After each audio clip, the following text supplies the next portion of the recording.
These hombres si rerun de Barbara en la subesta de Fort Worth. Una mujer tasando ganado, Bramio Ronald de plena voz. El acero el cuadro no y espero. Pero conocia cada cabeza medger quinadi. En menos de una hora, cuatro compradores peliban por su lot. Esa mujer de talla grande acababa de vender al precio más alto del día. Si quiere saber como humilo a todo un mercado, suscribit y sigue esta historia hasta el final. Deja tu paz en los comentarios. Barbara llevaba 5 años estudiando ganado en silencio. Aprendió al lado de un especialista que evaluaba cada animal como un médico examina a un paciente. Pesos, edades, estimations de salud. Nadie en aquel mercado de Fort Worth en 1880 sabía que esa mujer de talla grande cargaba un cuaderno que valía más que todas las ofertas juntas. La pregunta no era si sabía tasar. La pregunta era por qué un comprador se atrevió a subestimarla frente a todos. Y lo que pasó después cambió las reglas de aquella subesta. La historia de Barbara no empezó aquella mañana. Empezó 5 años antes, en un rancho pequeño al sur de Dallas, donde el único hombre que aceptó enseñar algo fue un veterinario retirado, que no ejerce pero todavía sabía más de ganado que todos los compradores del mercado juntos. Se llamaba Elías, la cobraba Barbara en paciencia, la hasha murar un ternero durante media hora antes de preguntar que vea, que quiera mirar el peso, le decía. Tu mira los ojos, las pezuñas, la forma en que se para. Eso es lo que te dice va a valer algo en 6 meses. Barbara tomó cada lección y la anotó en un cuaderno de tapas gastadas que llevaba consigo a todas partes. Durante años acompañó a Elías a cada subesta, cada feria, cada establo. Los hombres del gremio la ignoraban. Pensaban que era la acompañante, la mujer que cargaba el café, la sombra del viejo. No sospechaban que era ella quien llevaba el registro exacto de cada animal que Elías evaluaba. Salud, edad aproximada, peso estimado con margen de error de 5 libras, defectos de plomo, marcas de enfermedad antigua. Todo catalogado con la precisión de un contable y el instinto de alguien que había nacido entre ganado pero a quien nunca habían dejado opinar. Cuando Elías murió, Barbara heredó 2 cosas, el cuaderno y una certeza. Sabía que podía evaluar ganado mejor que cualquiera de los compradores que llenaban los mercados de Texas. Pero para el mundo, ella era una mujer de talla grande, sin marido, sin rancho, sin voz. La subesta de Fort Worth era la más grande del condado. Se celebraba el primer jueves de cada mes en un corral inmenso junto a la estación del ferrocarril. Llegaban compradores de Kansas City, de Chicago, incluso de Nueva Orleans. Se jugaban contratos que alimentaban ejércitos, minas, colonias enteras. Y en ese corral, una sola regla no escrita levaba décadas vigent. Las mujeres no tasaban. Las mujeres no pujaban. Las mujeres observaban desde la galería, si es que iban. Barbara se presentó aquella mañana con su vestido más sobrio y su cuaderno bajo el brazo. No pidió permiso.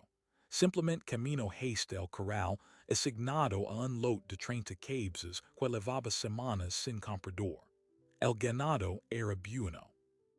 Ella lo sabía porque lo había inspeccionado 3 días antes, cuando los dueños, desesperados, aceptaron su oferta de preparar fichas de evaluación por cada animal. Les dijo que si le daban una oportunidad, vendería ese lot al mejor precio del día. Los dueños aceptaron. No por creer en ella, sino porque ya habían intentado todo lo demás. La mañana de la subesta, Barbara colocó sus fichas sobre la mesa del corral. Cada joya describía un animal con detalles que ningún otro vendedor se molestaba en ofrecer. Peso estimado, edad exacta, historial de salud, conditions de cría. Los compradores pasaban de largo. Veían a una mujer detrás de una mesa, resoplaban y seguían caminando. Uno de ellos, Ronald, un ganadero ruidoso de Abilene, se detuvo lo suficiente para leer la primera ficha. Luego soltó una carcajada que resonó por todo el corral. esto que es. Una mujer tasando ganado. Ahora las vacas las venden las señoras con receta de cocina. These compradores si rerun con ale. Barbara no dijo nada. Cero el cuaderno y apoyo las manos sobre la mesa. Espero. Porque sabía algo que ninguno de esos hombres sabía. Sabía que dos de ellos se detendrían a leer las fichas cuando nadie estuviera mirando. Y cuando eso pasara, todo cambiaría. Los dos compradores legran cuando el resto del grupo se dispersó hacia otros corrales. No querían testigos.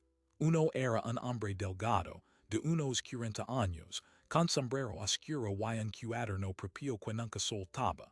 Se llamaba David. Venía de Kansas City y levaba una década comprando ganado para los frigoríficos del este. Conocía el negocio. No le gustaba perder el tiempo. El otro era un comprador local, un hombre silencioso llamado Tomás que operaba para un consorcio pequeño de San Antonio, y que tenía fama de detectar buenos animales donde otros solo veían lots mediocres. David se detuvo frente a la primera ficha. La leo. Luego leo la segunda. Levanto la vista y miro a Barbara con la expresión de alguien que acaba de encontrar algo que no esperaba. Usted preparó estas evaluaciones. Pregunto. Barbara asintió. ¿Cuánto tiempo le tomó cada animal? Insistió él. Depende del ejemplar, respondió ella. Unos 15 minutos si está sano. El doble si tiene algo que ocultar. David soltó un resoplido que no era risa. Era la reacción de un hombre al que le acaban de mostrar que existe otra forma de hacer las cosas. Tomás, mientras tanto, había caminado hacia el corral y estaba observando a los animales con atención. Compraba lo que veía con lo que decía la ficha. Barbara lo observaba desde su mesa. Sabía que ese era el momento clave. Si Tomás encontraba una discrepancia, todo se desmoronaba. Pero Tomás no encontró nada. Si Jairo y le hizo una pregunta sobre la cuarta cabeza, un animal de pelaje más claro que las demás. Essares tiene un historial de codra verdad, dijo. Lo tuvo hace 2 inviernos, respondió Barbara sin consultar sus notas. Recuperó completamente. La revisé hace 3 días. No hay inflamación en la articulación afectada. Su paso es estable. Le di un margen de recuperación total. Tomás la miró como si acabara de ver un truco de magia. ¿Quién le enseñó a hacer esto? Preguntó. Un hombre que murió sabiendo más de lo que este mercado va a aprender en 20 años, dijo ella. Esa respuesta lo cambió todo. David cerró su cuaderno con un gesto seco y dijo, quiero ver todos los animales con usted. Ahora, Barbara se levantó. No sonría. Camino con ellos hacia el corral y durante los siguientes 40 minutos examinó cada cabeza una por una, en voz alta, señalando lo que había anotado y añadiendo detalles que no estaban en las fichas. La forma de las pezuñas, la inclinación del lomo, la humedad de los ojos, la tensión en la mandíbula al masticar. Cosas que solo se ven cuando has mirado miles de animals y has aprendido que los detalles pequeños son los que determinan si una res sobrevive al transporte o muere en el camino. Los demás compradores empezaron a notarlo. No lo que ella decía, sino el silencio de David y Tomás. La forma en que la seguían como aprendices. Algo estaba pasando en ese corral que no encajaba con la risa de hacia una hora. 3 compradores más se acercaron. Uno era un hombre corpulento de Colorado que ligó con una botella de whisky barato, y una actitud de quien ha visto demasiadas subestas para impresionarse por nada. Otro era un intermediario de Nueva Orleans con acento francés, y ropa demasiado limpia para estar en un corral. El tercero era un joven delgado que trabajaba para un rancho grande en Oklahoma y que normalmente nunca tomaba decisiones sin consultar a su capataz. Ninguno de ellos había pensado pujar por ese lot, pero ninguno de ellos se fue. Ronald observaba desde el otro extremo del mercado. Y no se reía. Tenía los brazos cruzados y una expresión tensa que Barbara captó de reojo y decidió ignorar. El seguio hablando. Explico el sistema de evaluación. Mostro como sus fiches permission comparar animals sin necesidad de inspeccionarlos todos a pie, algo que ningún corredor había ofrecido jamás. Dijo que si alguien quería verificar sus datos, podía hacerlo allí mismo, delante de todos, y que si encontraban un error, ella retiraba el lot entero sin vender una sola cabeza. Nadie encontró un error. David de Kansas City fue el primero en hablar de números. Preguntó el precio de salida. Barbara lo dijo. Era más alto de lo que los dueños originals hubieran imaginado, pero David no se rió. Hizo una contraoferta. Tomás lo interrumpió con una cifra más alta. El hombre de Colorado soltó un gruñido y lanzó una tercera cifra. El mercado entero se giró hacia el corral que todos habían ignorado esa mañana. En menos de una hora, lo que había empezado como una broma cruel de 10 hombres se convirtió en una competencia real. 4 compradores pujando, subiendo de $5, luego de 10, luego de 20. Barbara iba anotando cada cifra en su cuaderno, imperturbable como si estuviera revisando un pedido de harina. Pero por dentro estaba midiendo cada movimiento. Sabía que la subasta estaba entrando en terreno peligroso. Cuanto más subía el precio, más nerviosos se ponían los dueños originals, que miraban desde la grada. Y más furioso se ponía Ronald, que acababa de perder la atención de todo el mercado frente a la mujer la que había humillado en público. Pero entonces pasó algo que ni siquiera Barbara había previsto.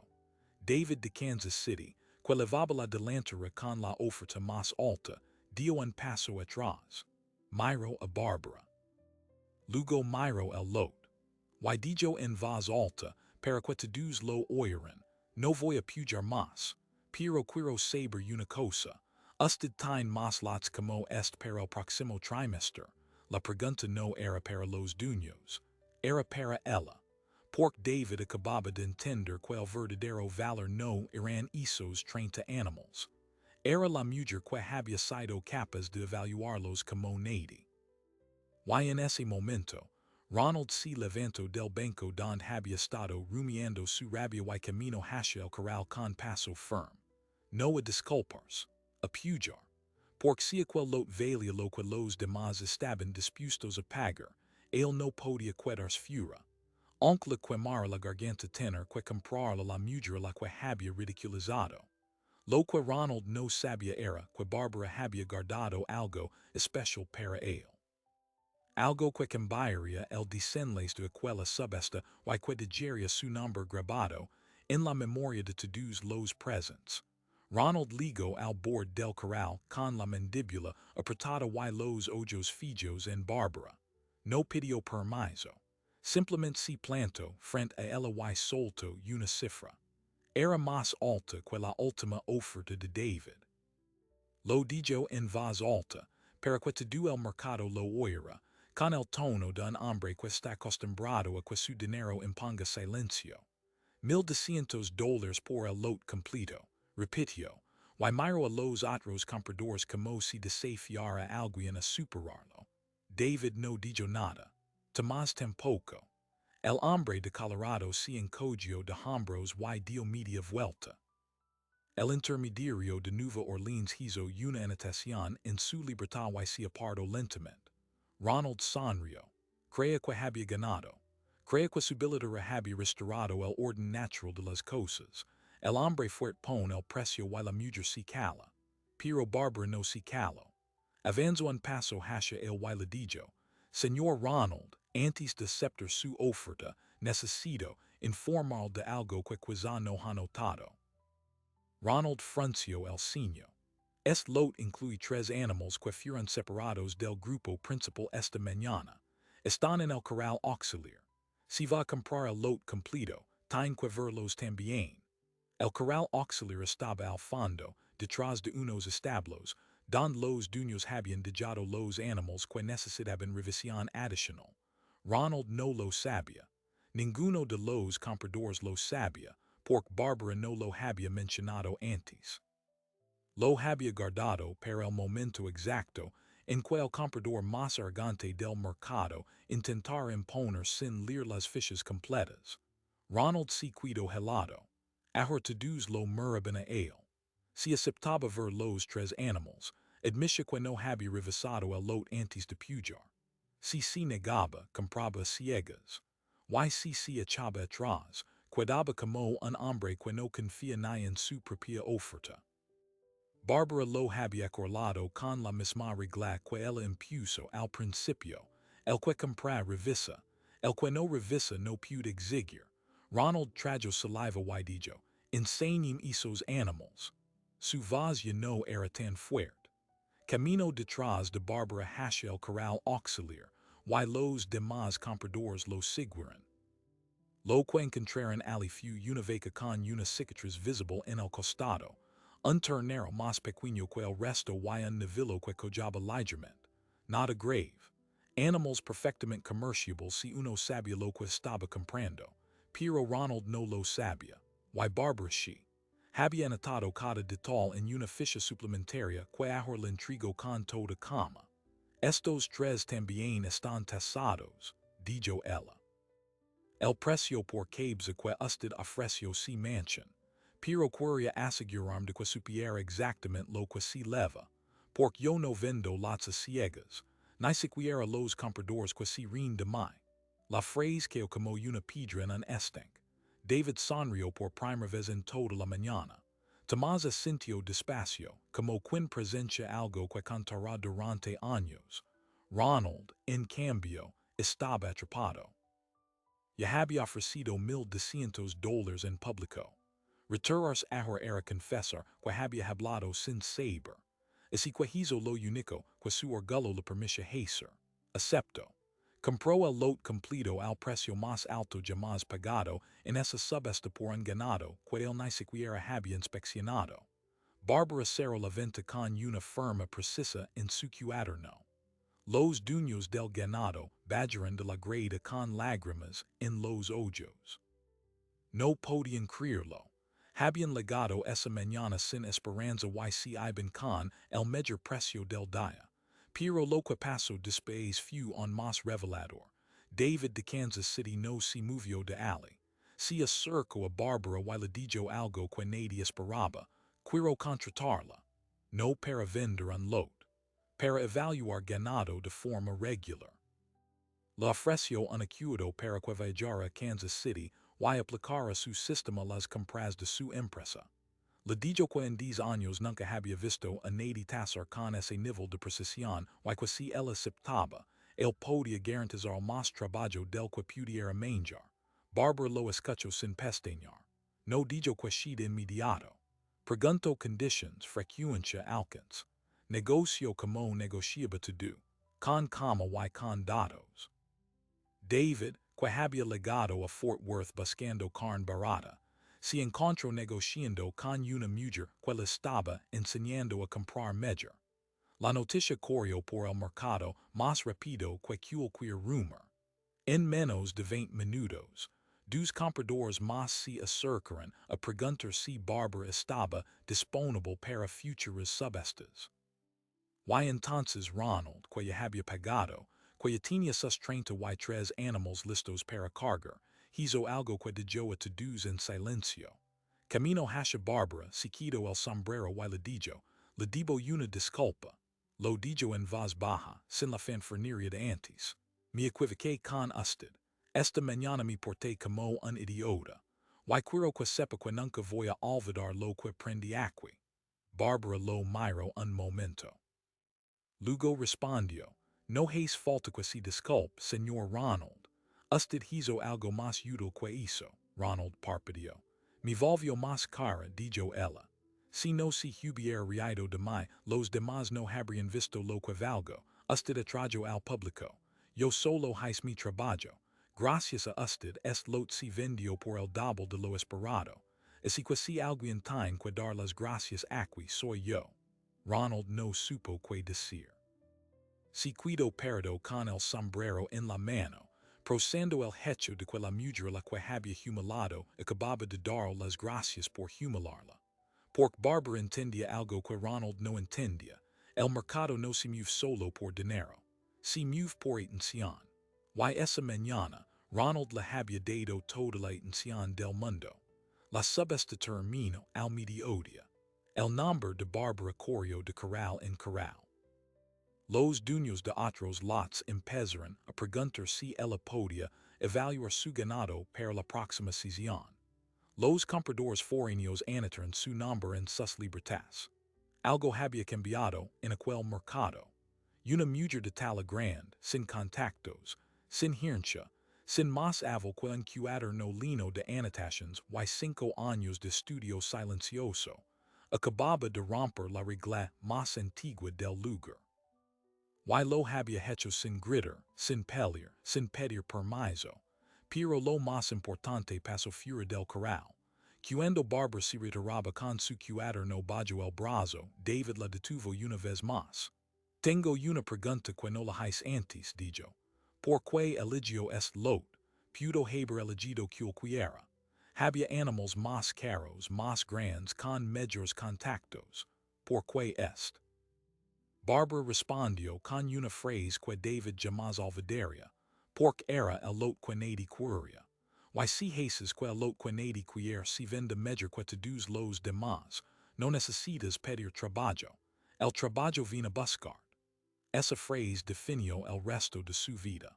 Porque lo que Barbara no sabía era que entre el público había alguien que no era comprador ni vendedor.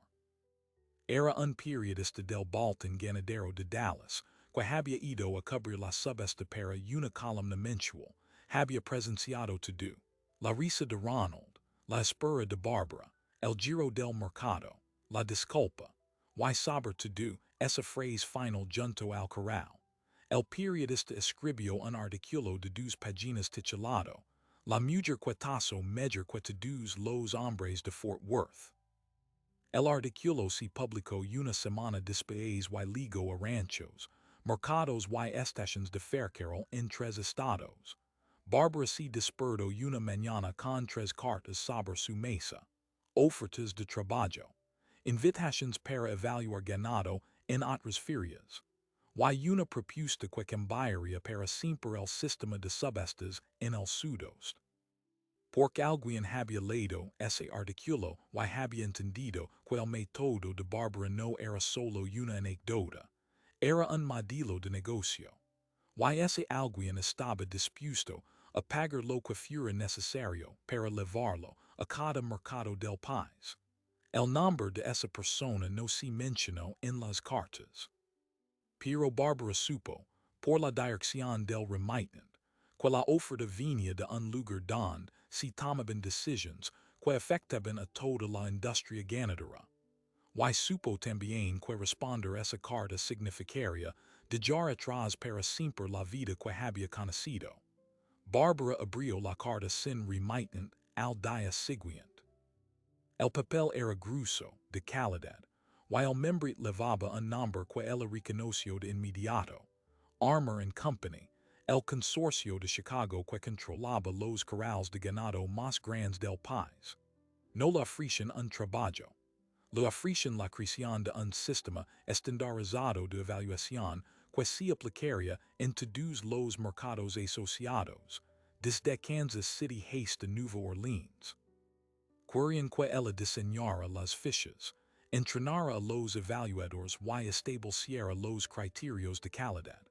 Le daban carta blanca y un presupuesto anual equivalente al valor de 100 cabezas de ganado. Era una oferta que ningún corredor de ganado habría rechazado. Pero Barbara hizo lo que siempre hace, pidió tiempo. No porque dudara de su capacidad, sino porque sabía que el verdadero poder no estaba en aceptar la primera oferta, sino en entender lo que esa oferta significaba para todos los demás. Armour and Company no la contrataba por su talento individual. La contrataban porque el artículo del Bolton Ganadero había revelado algo que ningún ranchero había sistematizado antes, que la información precisa, accesible y verificable sobre cada animal podía cambiar el funcionamiento completo del mercado. Barbara reunio a los dueños del lote que había vendido en Fort Worth. Les propuso una sociedad. Ellos pondrían los animals y el acceso a las subestas. Ella pondría el método. As ganancias se repartirían. En 3 meses, habían evaluado más de 200 cabezas de ganado en 5 mercados distintos. Cada lote que pasaba por sus manos se vendía por encima del precio promedio, porque los compradores empezaban a entender que una ficha de Barbara era una ganancia. No había sorpresas. No había animals enfermos ocultos en el lote. No había pesos inflados. A los 6 meses, el sistema se había extendido a 2 mercados. Barbara ya no estaba sola. Había entrenado a 4 personas, todas mujeres, porque había decidido que si el negocio iba a crecer, lo haría abriendo puertas que ella misma la había encerrado. Les enseñó lo mismo que Elías la había enseñado a ella, a mirar los ojos, las pezuñas, la forma de Paris, a no conformarse con la primera impresión, a registrar todo en fichas que luego se convertían en un historial médico y comercial de cada animal. Las llamaron las tasadoras de Barbara. Al principio los hombres se burlaban.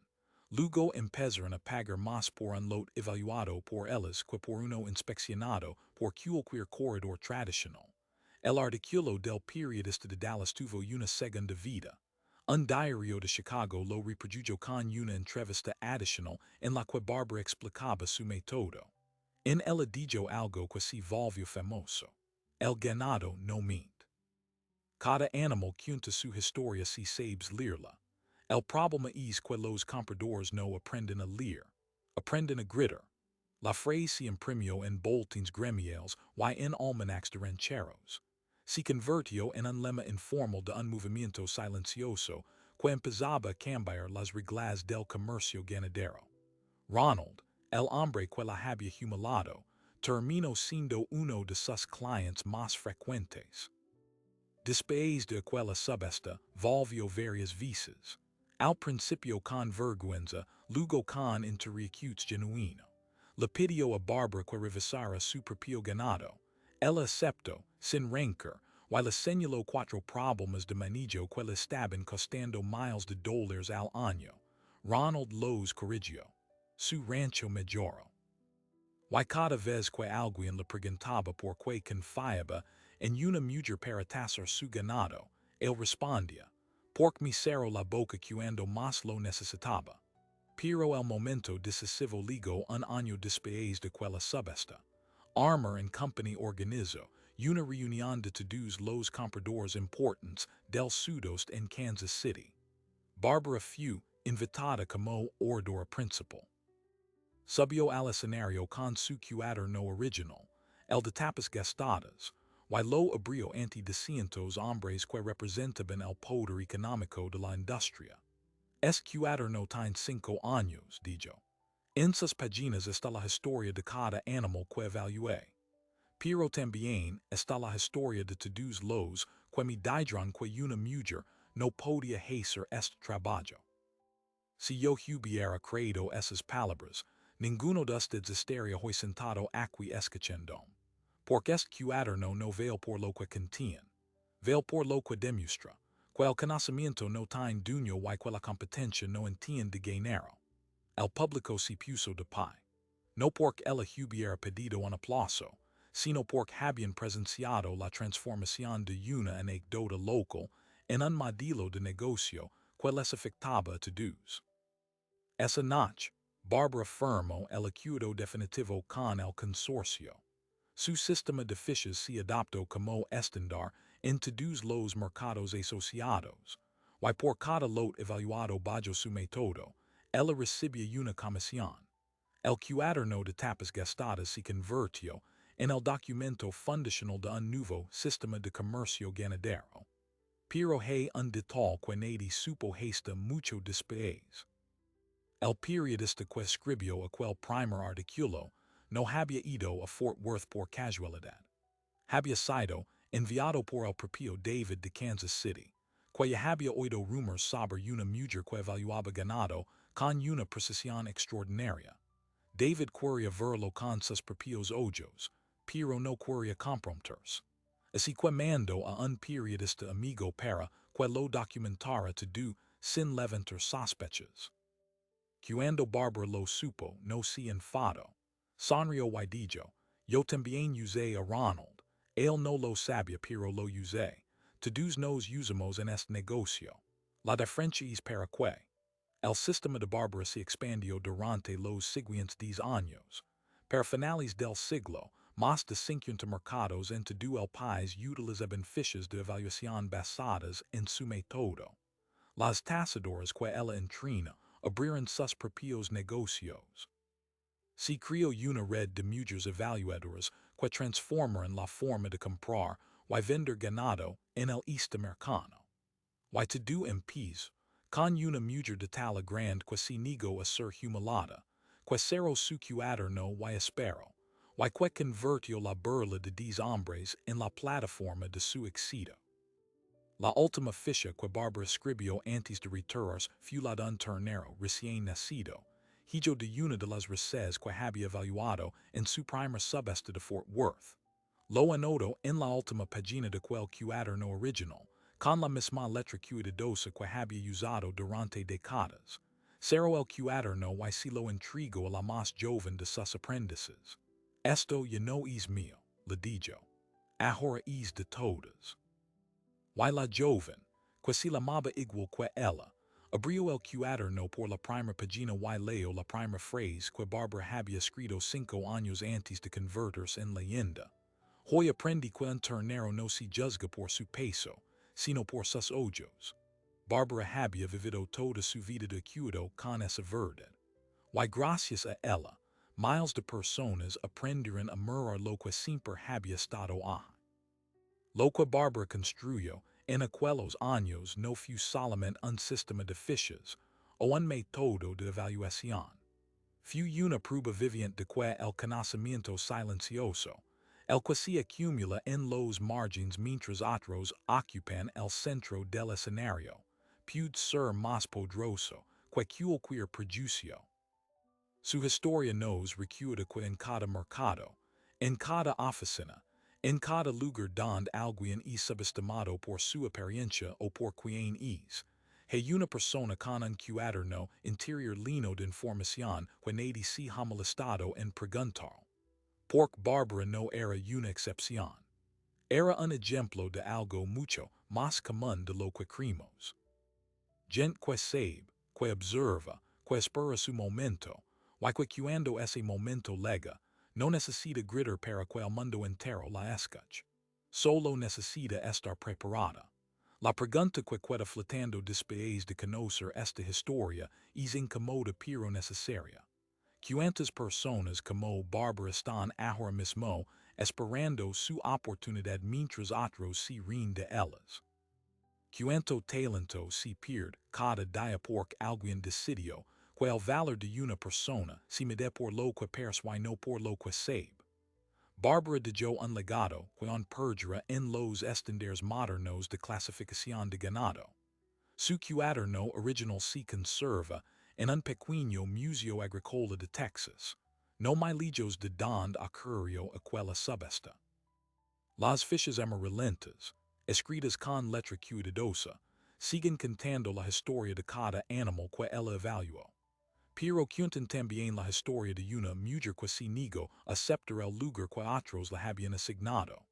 Si esta historia te ha movido algo por dentro, suscríbete a este canal y compártela con alguien que necesite recordar que el conocimiento no entiende de talas, ni de géneros, ni de burlas.